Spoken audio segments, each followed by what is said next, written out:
Votre coop IGA Extra de Montmagny et l'espace santé Rachel Berry sont fiers de s'associer à CEMA TV pour la présentation de cette émission d'information. Toujours soucieuse d'être près de sa communauté, votre coopérative d'alimentation s'implique dans le mieux-être de ses 150 employés, à toujours satisfaire davantage ses 6275 sociétaires et à répondre en tout point à leurs besoins. Supportez les organismes de bienfaisance et les entreprises du milieu. Votre magasin coop IGA Extra de Montmagny, c'est tout ça et bien plus. Bonne émission! Les Caisses Desjardins de Montmagny-Lillet, fiers partenaires de l'émission Bonjour Côte-du-Sud. Tous ensemble, nous contribuons à faire rayonner des milliers de jeunes. Desjardins, toujours là pour faire briller la jeunesse.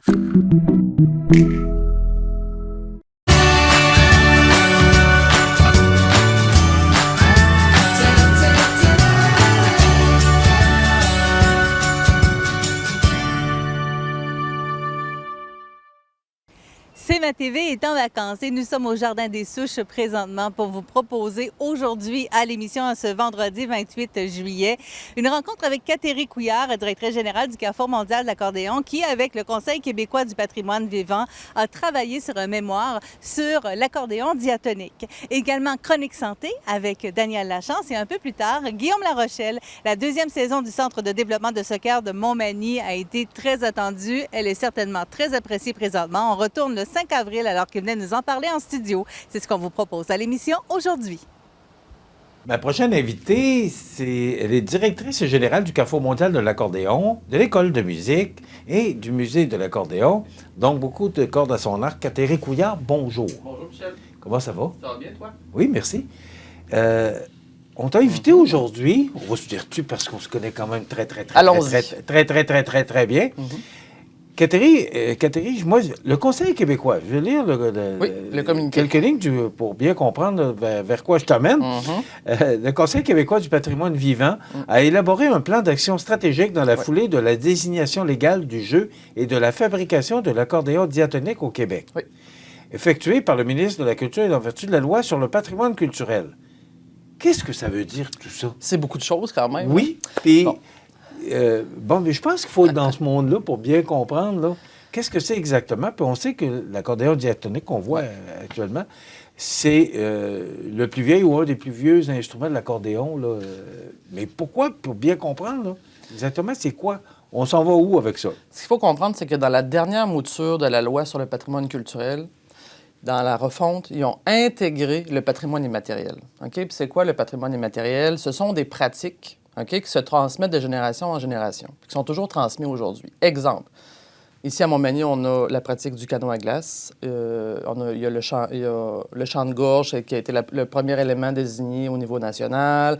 On a le fléché. Donc, c'est des éléments du patrimoine immatériel qui ne sont pas liés nécessairement à un objet. Oui, on a le fléché, on a la ceinture, mais ce qui est désigné, ce n'est pas l'objet. C'est vraiment la pratique de.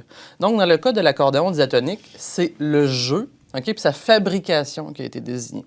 En 2021, ici à Montmagny, Marie-Ève Proulx avait de la part de la ministre de la Culture, désigné le jeu et la facture de l'accordéon diatonique. Oui, donc, c'est vraiment un statut national. Tu sais, on sait, pour les bâtiments, il y a des bâtiments qui sont cités, des bâtiments qui sont classés, comme la Maison Tachée, le manoir Couillard-Dupuis. Ce sont des bâtiments qui ont un statut légal. Mais maintenant, au Québec, le jeu et la fabrication de l'accordéon diatonique ont un statut de protection légale au niveau national. Ce qu'il faut comprendre, c'est qu'au Québec, il peut y avoir des pratiques comme, par exemple, le jeu de l'accordéon diatonique qui sont citées localement. C'est ce que la Ville de Montmagny avait fait il y a quelques années. Mais là, on parle vraiment d'une désignation nationale parce que le gouvernement du Québec s'est dit, oui, cet élément-là, au niveau de la grandeur du Québec, est assez important pour avoir un statut de protection nationale. Bon. Je ne sais pas si c'est... demeure assez... je vais te poser la question vraiment directe. Oui. Ça change quoi? Bon, ça change quoi? Mais en fait, ça change qu'après ça, le milieu, souvent, va se concerter pour avoir un plan d'action de transmission, puis de diffusion, de transmission de ce savoir-là. Est-ce que ça apporte plein de nouvelles personnes qui pratiquent du jour au lendemain? Pas nécessairement, mais c'est sûr que ça apporte un statut au Québec où quand on va développer des projets, on se dit, bien, est-ce que ça pourrait favoriser le jeu? Est-ce que c'est dans les Est-ce que ça permet de favoriser la pratique du canot à glace, le fléché, le chant de gorge? Donc, c'est sûr que c'est des savoir-faire qui, au niveau du gouvernement, vont peut-être pas être priorisés, mais vont être quand même regardés de manière un peu plus importante parce qu'ils ont un statut national. Donc, c'est ce que ça change. OK. En ce moment. Il y a quatre axes d'intervention. Oui. Bon, tu en as parlé, transmission du jeu et du répertoire musical. Oui. Ça, c'est le premier. Oui. Donc, peux-tu nous donner plus de détails sur... Grosso modo, ce qu'il faut comprendre, c'est que la démarche de ce plan d'action-là, ce qu'on a fait, on est allé consulter des gens du milieu, nous et le Conseil québécois du patrimoine vivant. Donc, on a fait 2 rencontres avec des accordéonistes d'ici, mais d'ailleurs aussi, on a eu Sherbrooke, Montréal, on a eu des gens du Bas-Saint-Laurent. On a fait une rencontre virtuelle et une rencontre ici à Montmagny. Et eux, vraiment, le milieu, ont développé différentes actions qui aimeraient être priorisées dans ce plan d'action-là, dont la transmission. Et la transmission passait beaucoup au niveau scolaire. Donc, il y a des actions à l'intérieur de cette grand axe-là, par exemple, d'inclure des cours au niveau de l'enseignement de la musique à l'université qui concernent davantage la musique traditionnelle, l'accordéon. C'est, par exemple, un exemple. On a un autre exemple qui est de favoriser des projets pilotes dans des écoles de classes de musique accordéon, profil, concentration. C'est un autre exemple. Mais ça, vraiment, il faut comprendre que c'est le milieu qui s'est concerté pour prioriser certaines actions. Mais nous, on les a mis, moi et Antoine Gauthier, le directeur du CQPV, on les a placés dans ce plan d'action stratégique-là. Bon, mais tu parles beaucoup de transmission. Ouais. Est-ce que la transmission se fait? C'est une bonne question. Est-ce qu'il y a de plus en plus de jeunes qui sont motivés à apprendre ou à pouvoir maîtriser cet instrument-là? Parce que c'est pas simple. Là, c'est pas simple. C'est définitivement pas simple. Oui, il y en a. Oui, j'ai essayé. Michel m'a pas dit ça. Oui, pas longtemps, okay. Mais juste pour dire, parce que c'est toujours un instrument, d'abord dans mon milieu familial, là, c'était très... important. L'accordéon était très important du côté de ma famille. Ouais. Mais ça m'a toujours fasciné. Ouais. Mais est-ce que les jeunes d'aujourd'hui, est-ce que... Je trouve personnellement qu'on sent qu'il y a un revival. Ça demeure pas un courant mainstream, c'est sûr. T'sais, on s'entend que c'est des dizaines, des vingtaines, des trentaines de personnes qui se mettent à jouer de l'accordéon. Donc, nous, à l'École de musique, on a une classe pour les tout petits. Les tout petits et les moins tout petits. Donc, on a des élèves qui, ça commence à 6 ans jusqu'à des adolescents qui, oui, apprennent. Puis, depuis que la classe est lancée, depuis 2015, on a quand même environ 15 élèves qui sont passés, donc qui ont appris l'accordéon. Ici, à Montmagny, on sait qu'il y a aussi des jeunes joueurs. Bon, plusieurs personnes connaissent Alexandre Caron, Alexandre Poitret à Saint-Paul. C'est quand même des joueurs de moins de 30 ans. Et il y a un revival assez important sur certaines scènes, notamment à Montréal, qui est lié à la danse traditionnelle. Donc, c'est des choses qui renaissent, si je peux me permettre. Là. Il y a de plus en plus de veillées de danse avec des jeunes joueurs, des jeunes calleurs. Donc, oui, il y a un revival. Ça reste un peu plus marginal, mais il y a une transmission. OK. À partir du moment où ce plan d'action-là a été mis, on l'a dit, il y a 4 axes. Là. Ouais. Est-ce que le plan d'action est mis en branle? Est-ce qu'à partir du moment où vous l'avez annoncé, c'est parti? Ce plan d'action-là a été transmis à la ministre, en fait. Ça nous a permis de concerter les actions. Comme j'ai mentionné, on a parlé aux joueurs, on a parlé aux facteurs d'accordéon, de dire, toi, en tant que joueur, qu'est-ce que tu trouves qui serait important de mettre dans le plan d'action? Les gens ont dit tel axe. Nous, par la suite, avec le Conseil québécois du patrimoine vivant, ça a été transmis au ministère de la Culture, à la ministre, pour dire, nous, c'est ce qu'on souhaiterait prioriser. Est-ce qu'on peut avoir du soutien? Il y a des actions qui nécessitent que la ministre intervienne, par exemple, au niveau du ministère de l'Éducation pour faire certains changements dans les programmes. Ça va se faire au niveau politique. Il y a certaines actions qui se font dans le milieu sans l'aide du ministère de la Culture, mais ça nous permet vraiment de nous concerter. Je pense que le milieu de la pratique de l'accordéon était rendu là aussi. Donc, ça a été déposé. Maintenant, la ministre est en train de prendre connaissance du plan. Nous aurons des nouvelles très bientôt. Le plan d'action est lancé, mais il n'est pas mis en application. OK. Ça prend de l'argent? Ça prend de l'argent pour certaines actions. Pour d'autres, ça prend une volonté politique de faire changer certains programmes. Ça dépend. OK. On attend près du ministère de la Culture pour notre belle salle Edwin. On sait que c'est très long. C'est vrai.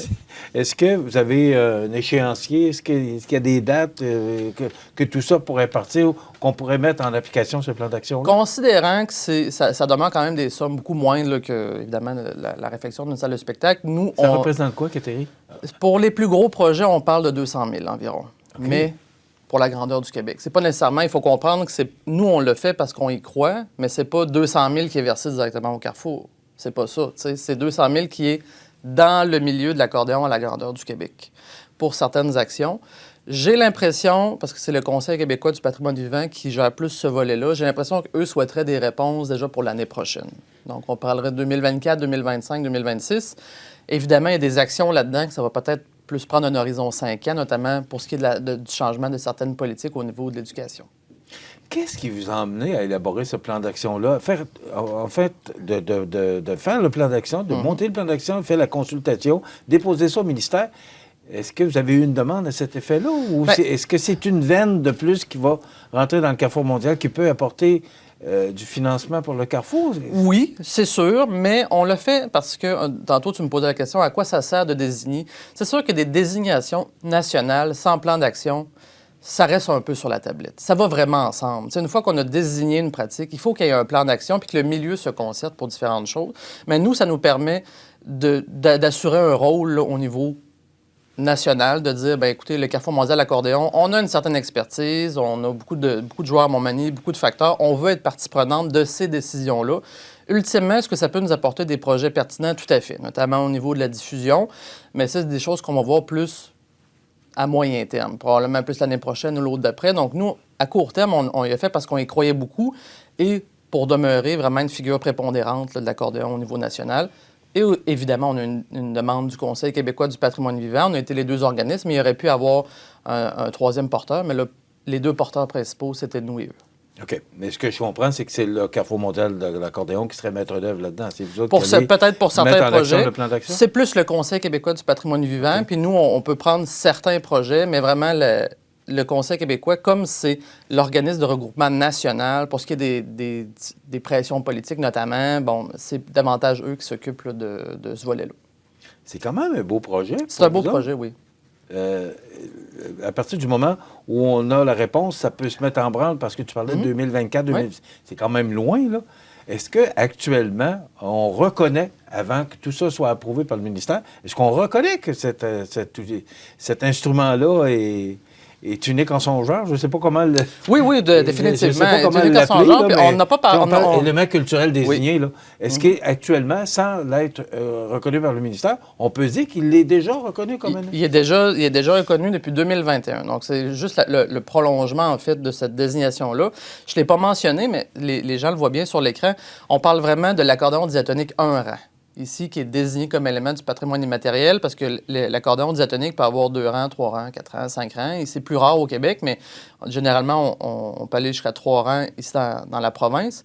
C'est vraiment cet instrument-là, c'est l'instrument qui est joué traditionnellement dans la région de Montmagny, qui est fabriqué aussi. Donc, c'est celui-là qui est désigné.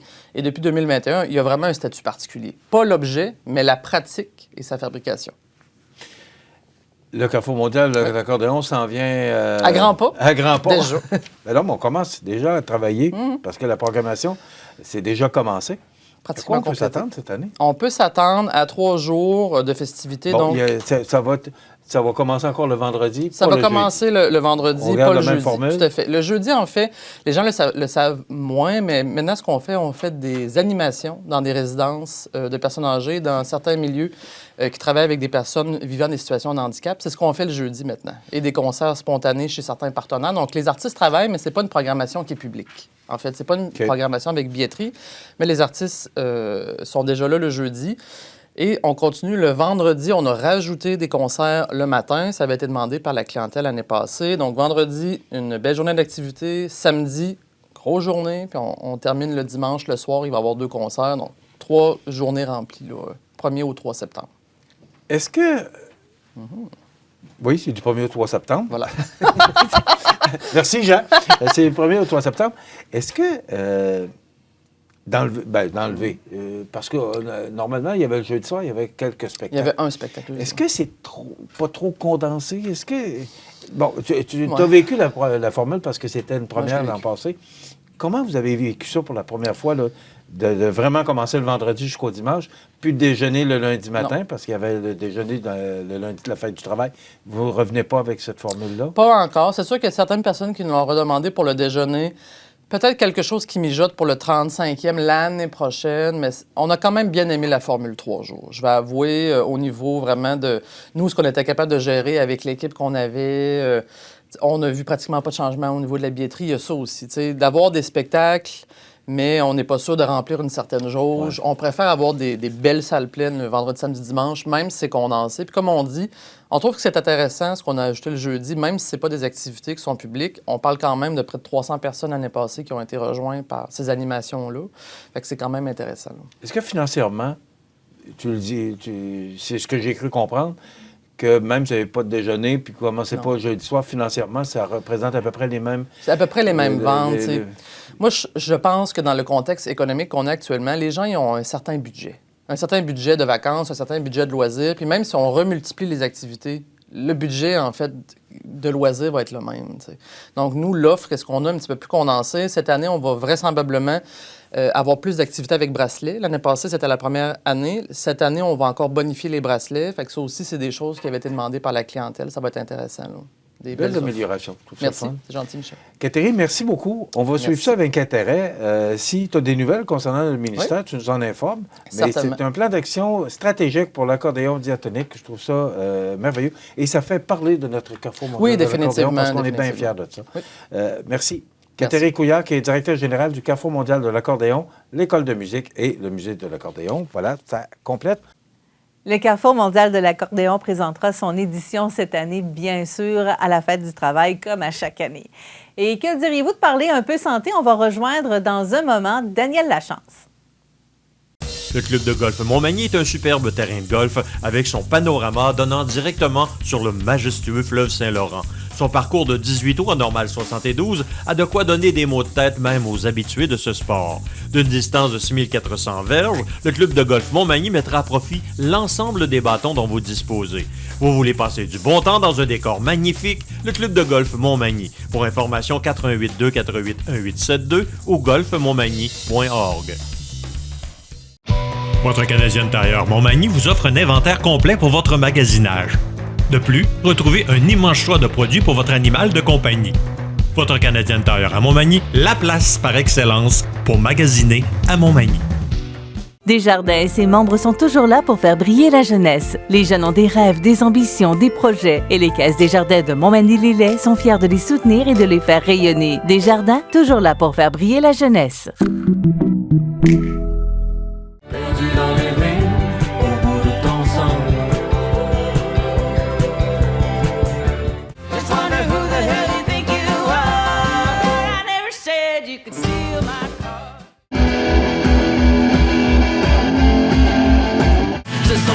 Accompli dans le regard des voisins pour se rendre compte qu'au fond ça remplit rien.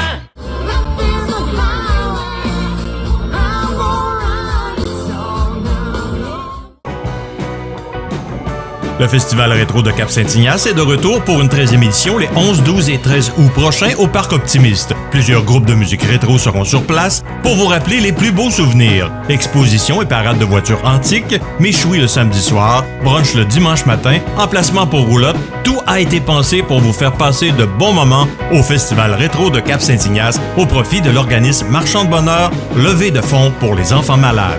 On vous attend.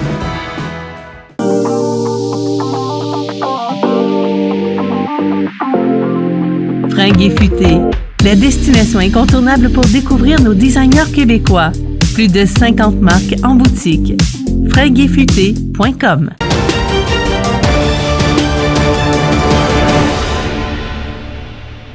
Vous regardez CEMA TV, le réseau de l'information sur la Côte-du-Sud.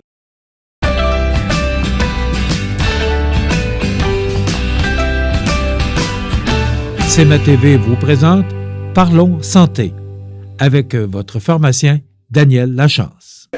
Il y a des mots qui font peur, il y a des mots qui font mal. Aujourd'hui, on va en parler avec notre pharmacien Daniel Lachance. On va parler de cancer. Oui, j'avais jamais fait de chronique là-dessus. Puis, bon, évidemment, moi, je côtoie des gens qui ont le cancer tous les jours dans mon travail, mais comme tout le monde dans ma famille ou dans mes amis, on est touché et tout ça.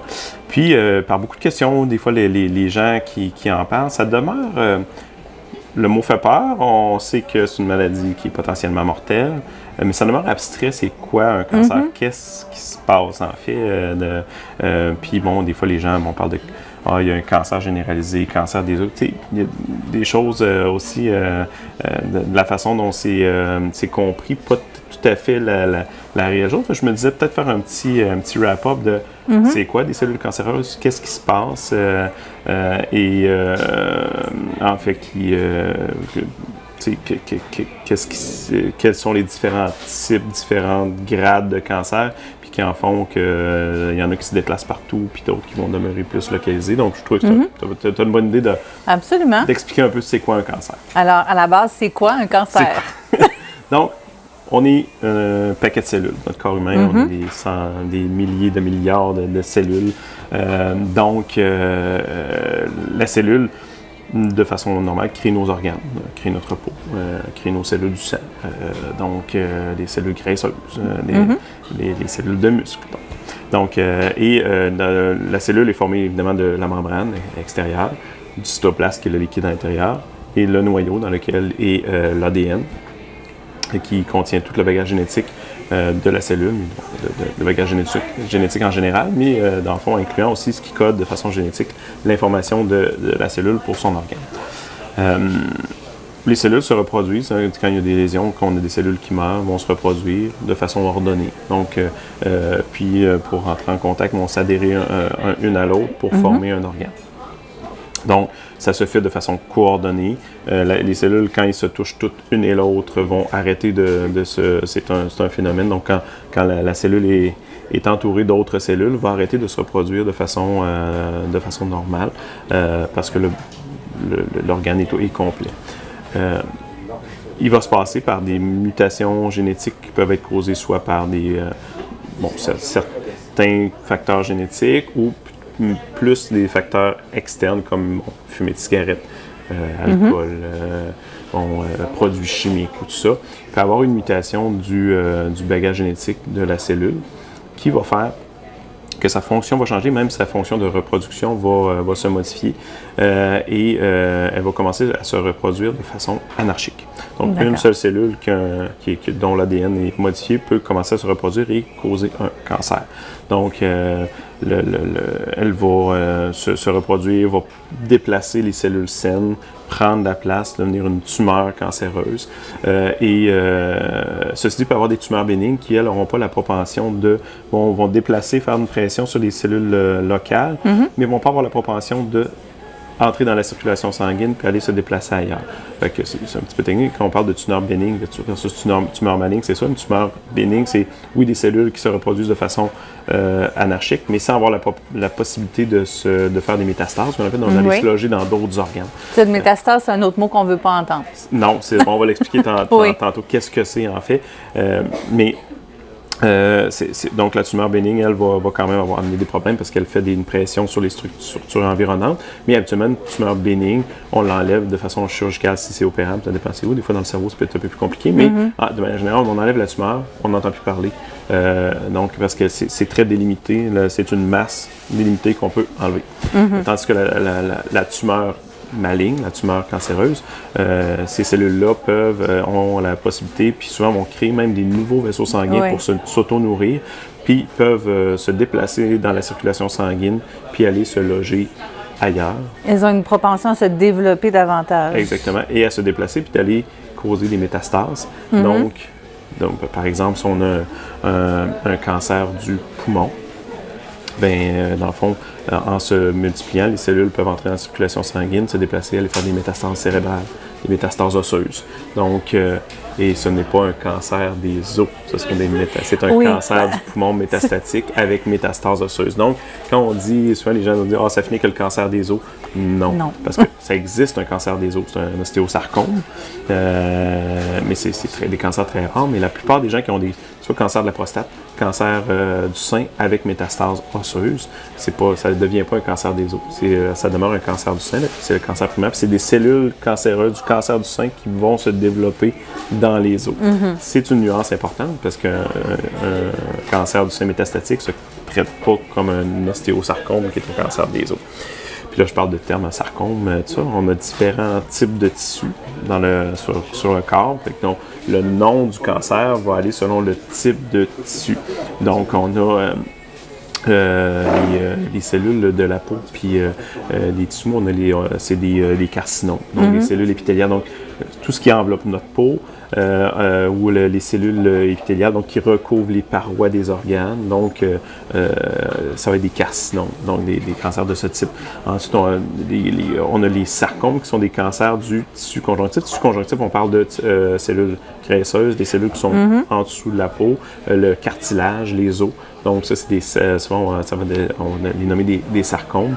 Et on a aussi des cancers sanguins, qui ont des rares cancers ou qui ne créent pas de tumeurs. Hein, c'est les cellules qui se promènent dans le sang. C'est comme la leucémie, par exemple. Exact. Leucémie, lymphome, myélome, qui sont des cellules, des cancers de cellules sanguines. Donc, souvent on entend ostéosarcome.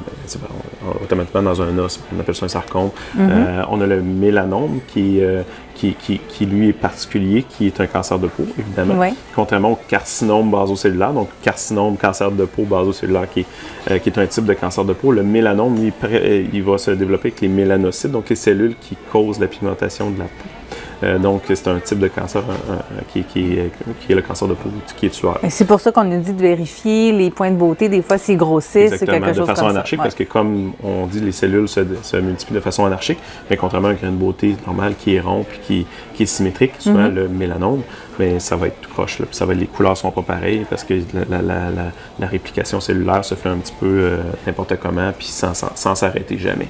Donc, puis un mélanome peut devenir métastatique, puis causer des métastases si on attend trop longtemps en général. Métastases hépatiques, souvent avec le mélanome, puis très, très dur à traiter. C'est un cancer qui est en fait pratiquement intraitable. Une fois qu'il est métastasié, là, c'est vraiment, ça va bien. C'est pourquoi ça vaut la peine de se vérifier une fois de temps en temps. Hein? Comme ça l'air. Oui, comme ça l'air aussi. Puis on vérifie le fond de la tête aussi, les gens qui ont pas ont des cheveux clairsemés puis qui mettent pas souvent de casquette, tout ça, mais souvent, des fois, on peut avoir des mélanomes aussi dans le fond du cuir chevelu. Donc, c'est pour un cas vécu là, très près de moi, là, c'est important des fois de checker le fond de la tête, là, surtout si on s'expose beaucoup au soleil et qu'on ne met pas souvent le chapeau.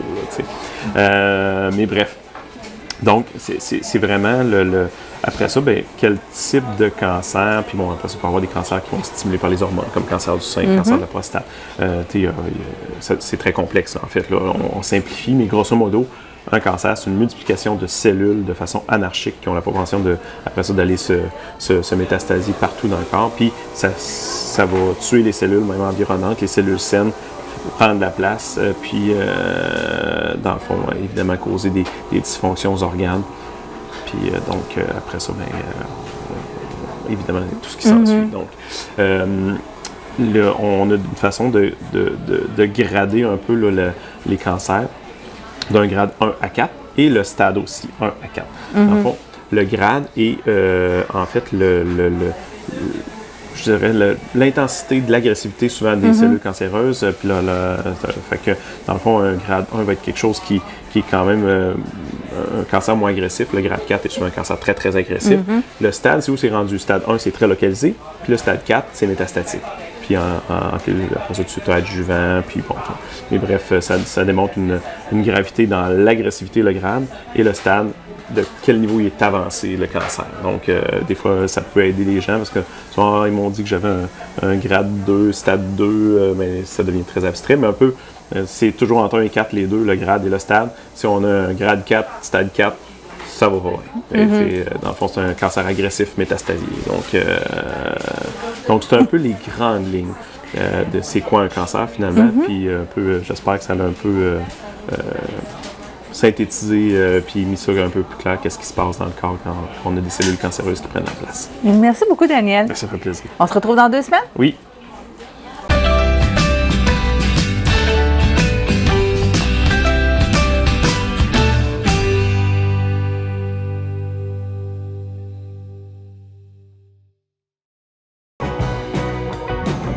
Le Festival rétro de Cap-Saint-Ignace est de retour pour une 13e édition les 11, 12 et 13 août prochains au Parc Optimiste. Plusieurs groupes de musique rétro seront sur place pour vous rappeler les plus beaux souvenirs. Exposition et parade de voitures antiques, méchoui le samedi soir, brunch le dimanche matin, emplacement pour roulotte, tout a été pensé pour vous faire passer de bons moments au Festival rétro de Cap-Saint-Ignace au profit de l'organisme Marchand de Bonheur, levée de fonds pour les enfants malades. On vous attend.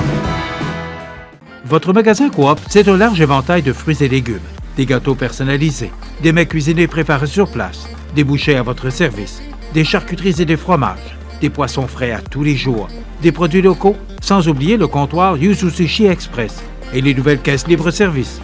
Un large inventaire de bières de microbrasserie, une fraîcheur garantie à chacune de vos visites. Venez vivre la différence. Achetez local à votre magasin Coop IGA Extra de Montmagny. Perdu dans les rues, au bout de ton sang. Just wonder who the hell you think you are. I never said you could steal my car. Se sentir accompli dans le regard des voisins, pour se rendre compte qu'au fond ça remplit rien.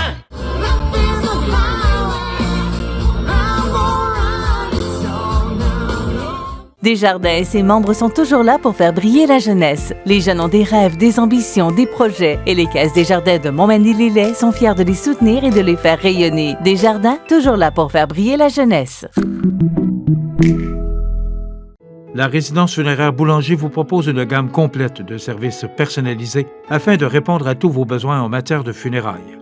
Nous vous fournissons des installations de services innovants qui répondent en évolution des familles d'aujourd'hui. Nous prenons soin de vous afin que vous puissiez vous concentrer sur ce qu'il y a de plus important, votre famille, vos amis et vous-même. Salon funéraire adapté pour votre plus grand confort, grand stationnement et facilité d'accès. La résidence funéraire Boulanger, pour bien faire dans la dignité. Veuillez prendre note qu'aujourd'hui, il n'y a pas d'avis de décès. Vous regardez C'est ma TV, le réseau de l'information sur la Côte-du-Sud. Mon prochain invité, c'est Guillaume Larochelle, qui est responsable, entraîneur et responsable des activités du club de soccer à Montmagny, qui est nouvellement arrivé. Souvenez-vous, de l'an passé, il était venu tout feu de flamme nous annoncer que le soccer revenait à Montmagny. Mais là, on a une année de fête. Guillaume Larochelle, bonjour. Bonjour, Michel.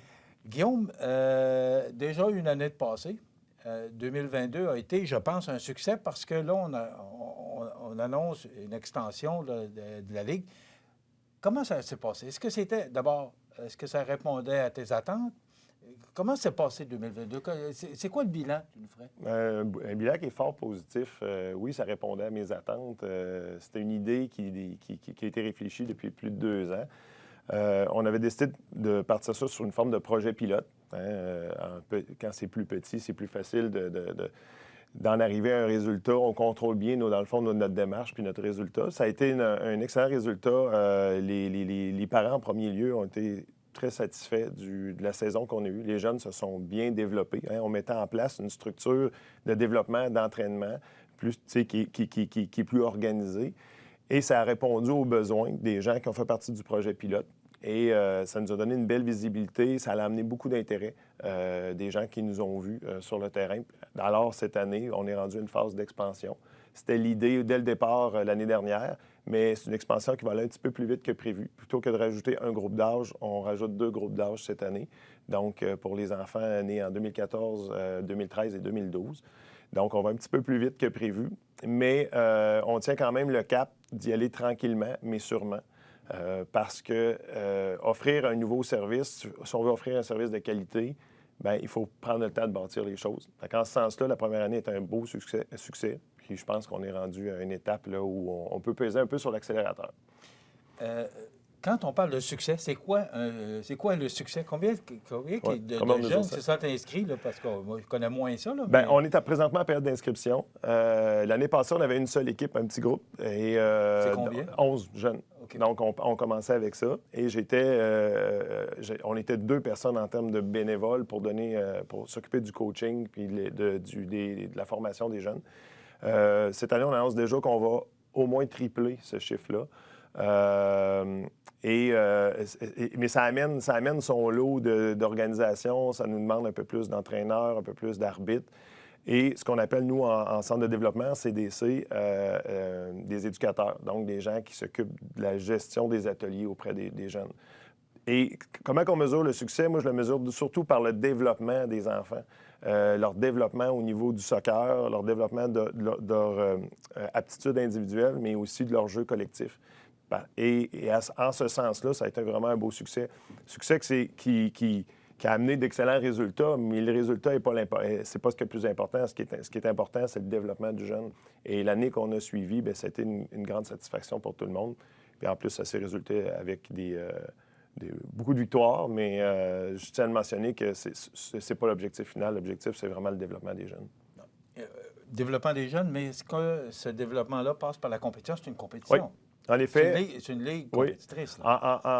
En créant la formule CDC, du Centre de développement, ce que ça apporte, c'est que, dans le fond, on rentre dans le giron de Soccer Québec. Donc, on a accès aux ligues fédérées, donc du soccer compétitif.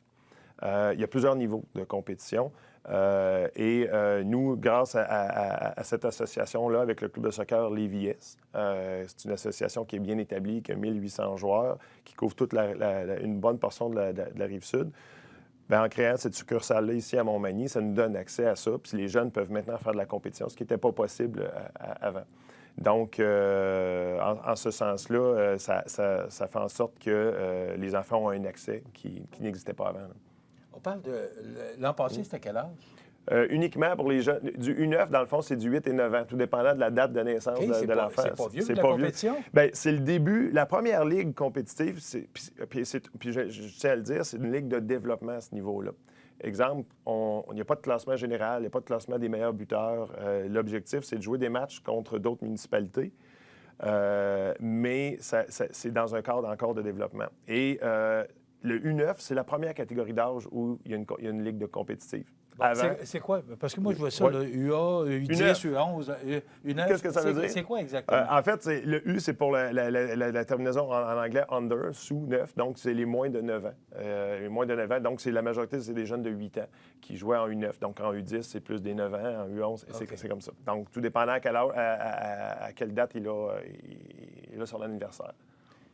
Guillaume, tu décides, c'est ce que tu viens de nous annoncer, qu'en 2023, là, il y a expansion. Ça veut dire qu'il y a de la demande? Oui, tout à fait. OK, parce que là, tu es certain, parce que là, tu parles de U9, U10, U11. Exact. Ça veut dire que ça avait 3 équipes de plus? Comment ça fait? En fait, ça pourrait même être plus, parce que tout dépendant du nombre d'inscriptions, c'est exemple, en U9, il y a 20 jeunes qui veulent jouer, c'est assez pour faire 2 équipes dans la même catégorie d'âge. Donc, à ce moment-là, tout dépendant de la force de l'équipe, l'avantage de ces ligues-là, c'est qu'il y a toujours 3 niveaux, il y a 3 divisions. Donc, une équipe qui pourrait être plus forte, puis une équipe qui pourrait être un peu plus faible. Mais chaque jeune retrouve une catégorie selon son calibre. Un peu ce qu'on voit dans le hockey mineur. Oui, exact, c'est ça. A, B avec un double lettre, là, c'est un peu la même chose. Puis là, on est en pleine période d'inscription. Présentement. Et on va voir, là, on voit qu'il y a un engouement, mais est-ce que ça va être suffisant pour 2 équipes? Sinon, s'il y a une équipe, on se doit quand même de faire une sélection. Ça reste du soccer compétitif. Je peux pas... du soccer à U9 et 10, c'est du soccer qui joue à 7 joueurs sur le terrain. Donc, on ne peut pas avoir 15 enfants qui vont jouer. Il y en a juste 7 qui jouent en même temps sur le terrain. Donc, on va choisir autour d'une douzaine d'enfants. Donc, si, exemple, j'avais 16-17 inscriptions, c'est sûr qu'il faudrait faire une sélection parce que ça reste quand même du soccer compétitif. Mais le jeune qui ne fait pas l'équipe pourrait avoir l'option de s'entraîner avec nous, donc de continuer à se développer. Et de faire l'équipe peut-être l'année prochaine? Et l'année prochaine ou comme remplaçant. Donc, c'est pour qu'il puisse s'améliorer. OK.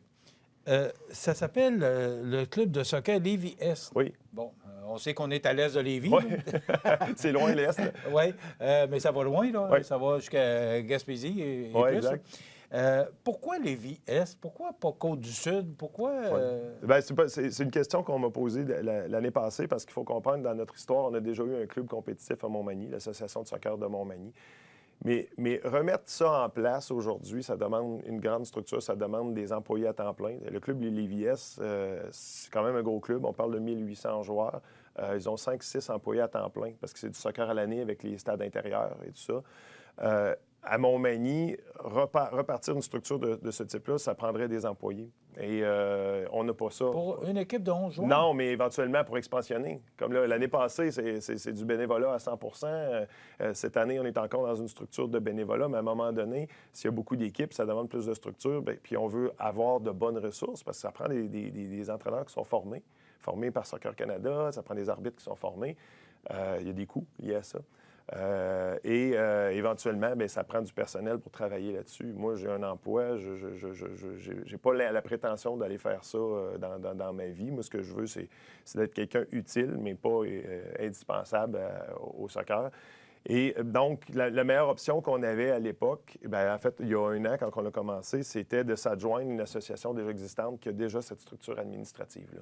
Donc, ils nous gèrent toute la portion administrative, les inscriptions, toute la gestion des passeports des joueurs, un paquet d'éléments de formation. Ils ont les coachs pour le faire. Moi, je suis comme quelqu'un d'aidant pour implanter ça ici à Montmagny. Fait que peut-être qu'un jour, pour l'instant, on représente peu par rapport à ce club-là, quelques joueurs par rapport à 1800. Peut-être que si un jour Montmagny devient... il y a beaucoup d'équipes, puis peut-être qu'au niveau de l'association Lévis-Est, avec qui j'ai une excellente collaboration, on va peut-être dire, bien, écoutez, finalement, est-ce qu'on devient Rive-Sud, Côte-du-Sud, ou un autre nom qui va être un peu plus englobant? Bien, c'est peut-être, mais pour l'instant, on n'est pas assez gros à l'intérieur du gros joueur. Et c'était le passage obligé pour pouvoir avoir une équipe de soccer à Tout à fait, c'est ça. Si on veut faire partie du soccer fédéré, au niveau de Soccer Québec, Soccer Canada, ça passe par un club. Et c'est le club Lévis-Est qui nous a offert ce partenariat-là. Partenariat qui est en train de prendre de plus en plus de place. Tu parles de financement? Oui. Est-ce que c'est viable, tout ça? Plus on a d'inscriptions, plus ça aide, c'est sûr, parce que c'est réparti. Mais c'est sûr que les premières années, je ne le cache pas, les commanditaires nous ont donné un coup de main. Je recule d'1 an, le club Richelieu, juste pour s'équiper en termes d'infrastructure, mais d'équipement qu'on a besoin pour s'entraîner. Ils nous ont donné un gros coup de main avec une subvention l'année passée. On a reçu pour le démarrage un petit coup de main aussi de la Ville de Montmagny. C'est un bon partenaire, la Ville de Montmagny. Ils voient ça d'un bon œil, le retour du soccer compétitif, parce que ça répond aux besoins d'un groupe de jeunes qui est différent de ce qui se fait en récréatif. Donc, on a toujours une bonne collaboration avec eux. Et là, cette année, on l'annonce en primaire, mais on va se garder quand même un moment pour faire une belle annonce avec ça. Mais la Fondation des enfants de cœur nous donne un coup de main cette année avec une commandite généreuse. Et on est encore à la recherche là, de commanditaires secondaires pour nous donner un petit coup de main. Le but étant de...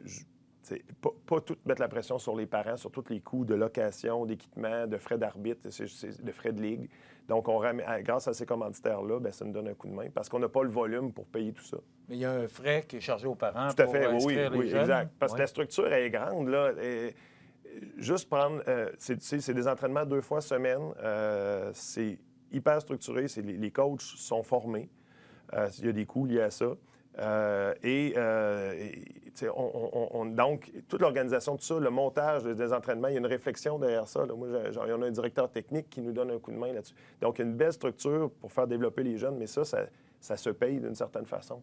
Il y a des coûts beaucoup reliés à ça, mais on a besoin de nos commanditaires. Est-ce que le fait d'avoir un dôme sur le terrain La Prise va peut-être accélérer ou aider la formation des jeunes? Tout à fait. Commence à avoir de la demande pour faire du soccer à l'année à Montmagny.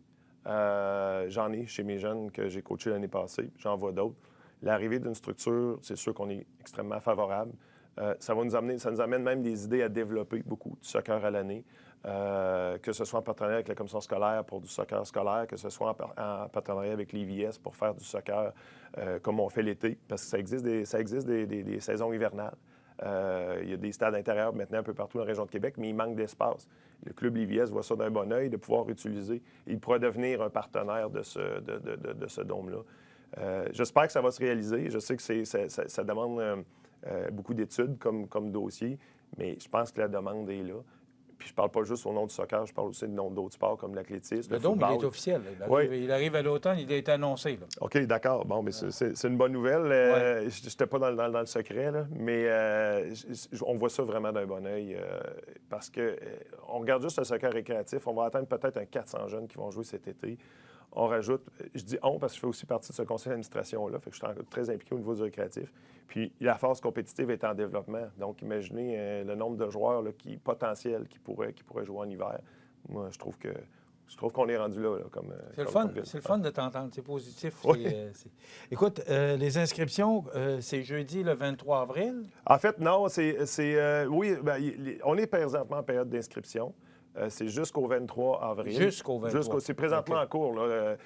Donc, les gens peuvent s'inscrire via la page officielle du Club Soccer Lévis qui est le www.soccer.soccerlevis avec un trait d'union levis.ca. Il y a une section inscription. Et dans la section inscription, quand on défile, il y a des sections pour Montmagny seulement. Fait qu'on voit que c'est pour Montmagny, puis on voit tous les petits clubs qui sont là. OK. On répète le site. C'est Soccer Lévis. Pas de E, bien sûr, sur Lévis, là, soccerlevis-est.ca. On va à la section Montmagny, puis on peut inscrire, vous pouvez inscrire votre jeune, mais c'est pas officiel que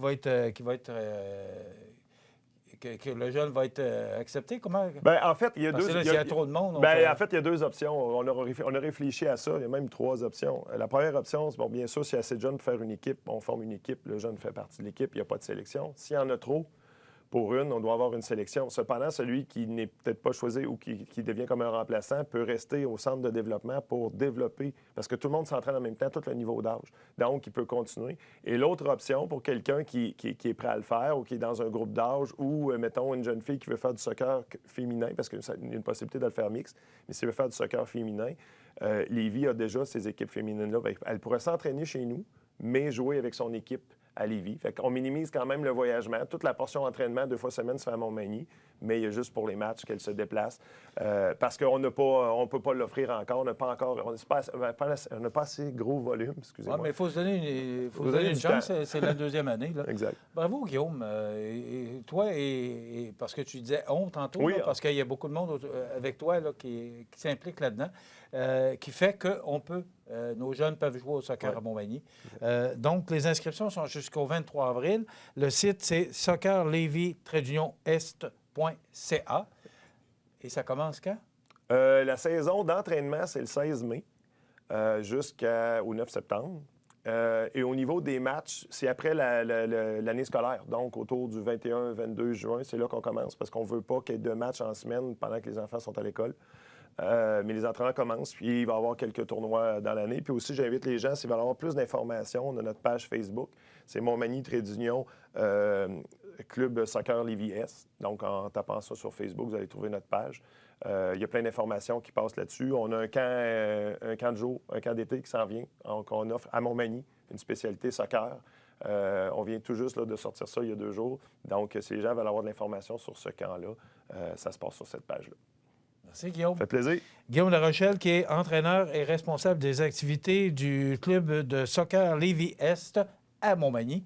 Alors, si vous voulez vous inscrire, vous avez jusqu'au 23 avril pour le faire sur le site soccerlevis-est.ca. Voilà, ça complète. Vous regardez CEMA TV, le réseau de l'information sur la Côte-du-Sud. En 1833, un jeune de 20 ans eut une idée. Une petite idée qui allait devenir un grand projet. Aujourd'hui, le rêve d'Ozanam est devenu réalité. Au Québec, depuis 1848, la Société de Saint-Vincent-de-Paul est là pour aider lors des pires catastrophes. Et c'est au quotidien qu'elle fait toute la différence, en donnant nourriture, meubles et vêtements à ceux qui en ont vraiment besoin. Depuis 165 ans.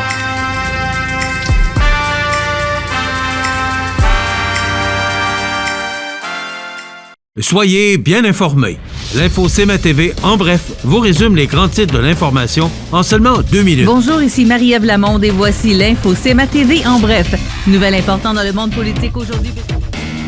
L'Info CEMA TV, en bref. 2 minutes de nouvelles locales, régionales, nationales, internationales et sportives.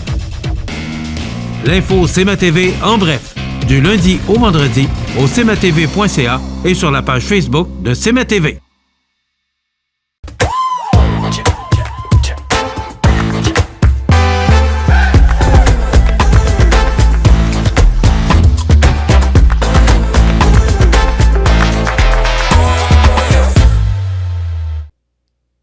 Notre prochaine invitée, on devait la recevoir hier, là, mais on a eu un contretemps. On a le plaisir de la recevoir aujourd'hui. Thérèse Boucher, bonjour. Bonjour, Michel. Bon, on se connaît bien parce que on a travaillé ensemble là, à CFEL. Oui. Donc, on va faire les choses simples. On va se dire tu. Yes. Françoise. Thérèse. Ben, mettons que oui. Ouais. Tu es venue Françoise, nous présenter il y a quelque ouais. temps Maria. Yeah. Et là, tu viens nous présenter Françoise à la vie et à la mort. Explique-nous, là. Alors, Maria et Françoise sont les deux sœurs.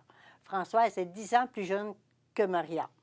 Françoise est la petite fille qui, à l'âge de 5 ans, par des conversations qui se passaient entre adultes, elle a appris que sa sœur venait d'avoir un bébé.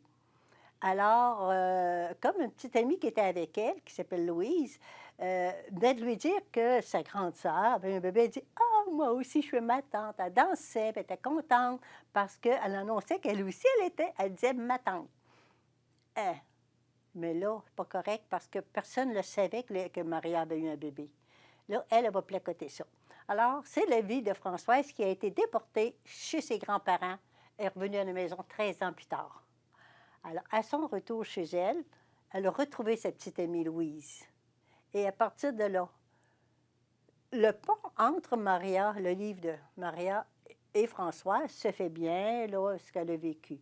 Après ça, les deux petites filles, il leur arrive des événements extraordinaires, pénibles, en général. Alors là, ça devient de la fiction.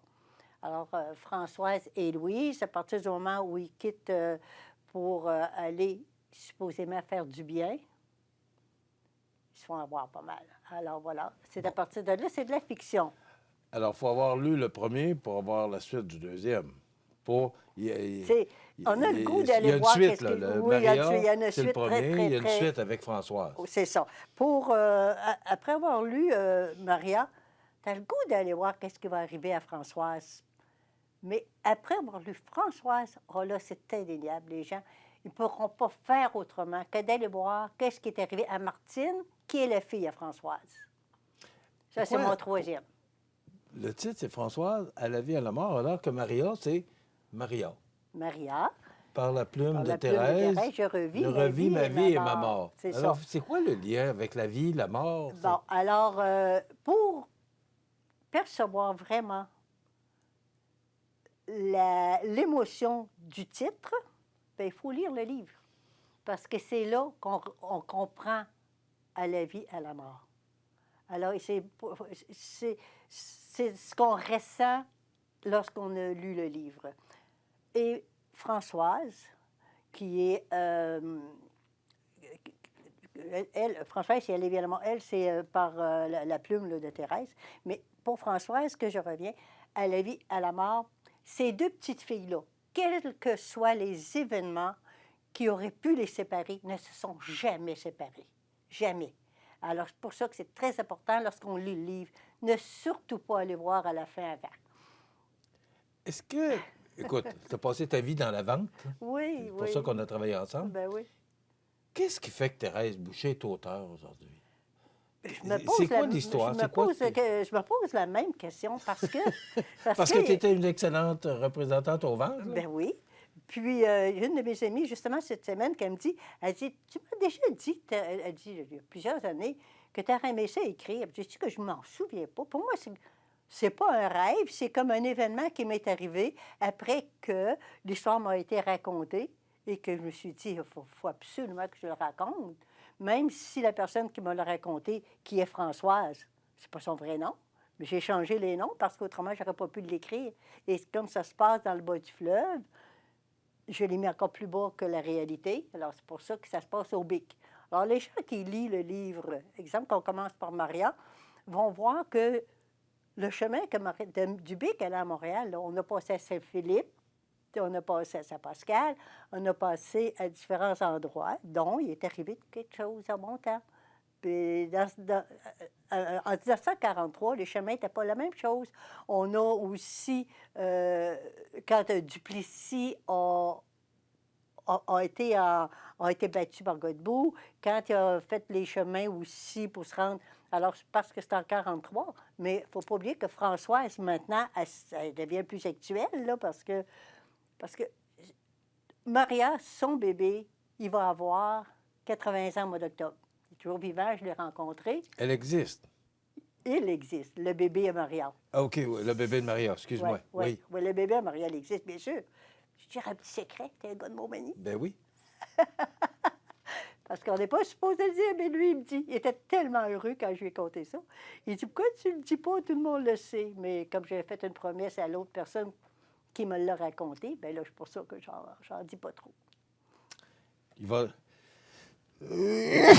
Il va y avoir, excusez-moi, une 3e édition. Oui. La 3e, c'est Martine, qui est la fille à Françoise. C'est de la fiction, mais j'ai de l'imagination. C'est incroyable. Je me surprends moi-même. Je trouve ça...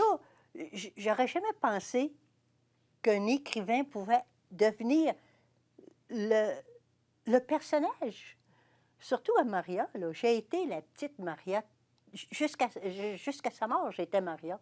Je l'ai vécu. J'ai eu de la peine. J'ai fait une page, entre autres, là où son père décède. Et je l'ai faite avec des larmes aux yeux. Et les gens qui l'ont lu, certaines personnes me disent, on ressent une émotion quand on le lit. Bien, c'est normal, je l'ai écrit avec émotion. Et les autres, même s'ils passent des périodes difficiles, je les perçois. Je vois mon image, je vois l'image. J'embarque sur mon ordinateur. Je ne sais pas encore juste comment ça va aller. Ça va. L'histoire sort, les mots sortent. Même des mots que je n'utilise même pas couramment, de coup, ils viennent, ils apparaissent pour que je puisse avoir une lecture agréable. Il va y en avoir un 3e. Oui. Martine, c'est bien ça? Oui, alors, Maria, c'est le premier. Oui. Françoise, à la vie et à la mort. Oui. Maria, par la plume de Thérèse, je revis ma vie et ma mort. Françoise, à la vie et la mort. Disponible, c'est aux éditions de la Francophonie. De la Francophonie. Ils sont aussi sur Renaud Bré. On peut l'avoir en numérique, comme on peut l'avoir en papier. Il est dans toutes les librairies qui vont avoir accepté là, la proposition des éditions. Parce que les éditions de la Francophonie, les autres, ils favorisent les auteurs qui écrivent en français. Le français, là, c'est pour ça, la francophonie. Alors, ça a été... c'est M. Denis Saunier de Lévis qui avait parti ça. Maintenant, c'est rendu... Parce que lui est quand même du bas du fleuve, de Caraquette. Alors, voilà, la maison mère, maintenant, est à Caraquette, mais c'était parti par un monsieur de Lévis qui était un professeur, en tout cas, qui a été longtemps conseiller à la ville de Lévis aussi, que j'avais connu d'ailleurs. Donc, Françoise, il y a Maria, le premier, je rappelle, Françoise à la vie et à la mort. Ils sont disponibles. C'est aux éditions de la Francophonie. C'est disponible dans toutes les bonnes librairies. Oui. Merci beaucoup, Thérèse Boucher. On va plaisir. t'attendre pour le 3e. Ah, bien, certainement, ça va me faire plaisir. Thérèse Boucher, auteur, voilà, ça complète. Merci.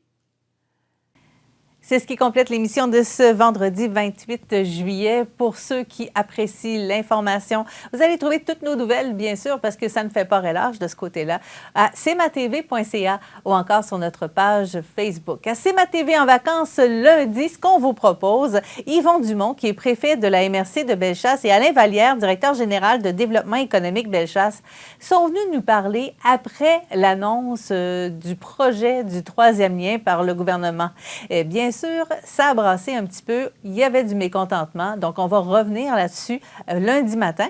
Aussi, Isabelle Gaudreau, contrôleur routier, qui a rencontré les élèves de l'école primaire Beaubien. Et on va rejoindre l'humoriste Philippe Laprise. C'est ce qu'on vous propose. D'ici là, je vous souhaite une belle fin de semaine. Un tout nouveau service de balade en triporteur électrique est offert à Montmagny. Les personnes âgées de 55 ans et plus peuvent profiter gratuitement de cette nouvelle activité qui leur permet une promenade sécuritaire dans les parcs et les plus beaux espaces publics de la ville. Le service est disponible du lundi au vendredi jusqu'au 18 août. Pour en savoir plus et pour réserver une balade, visitez leville.montmagny.qc.ca/triporteur.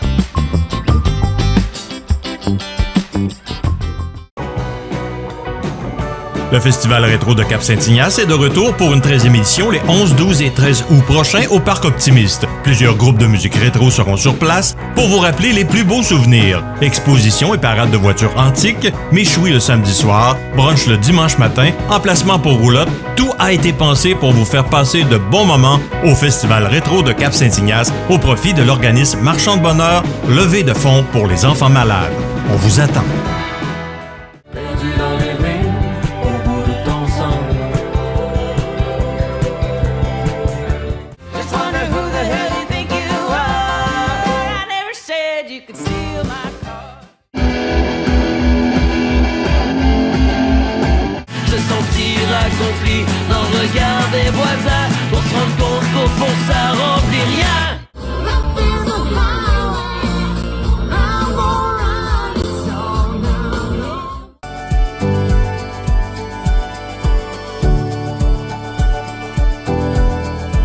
Promutuelle Assurance, votre assureur local. 88 248 7940. La la la la la la la.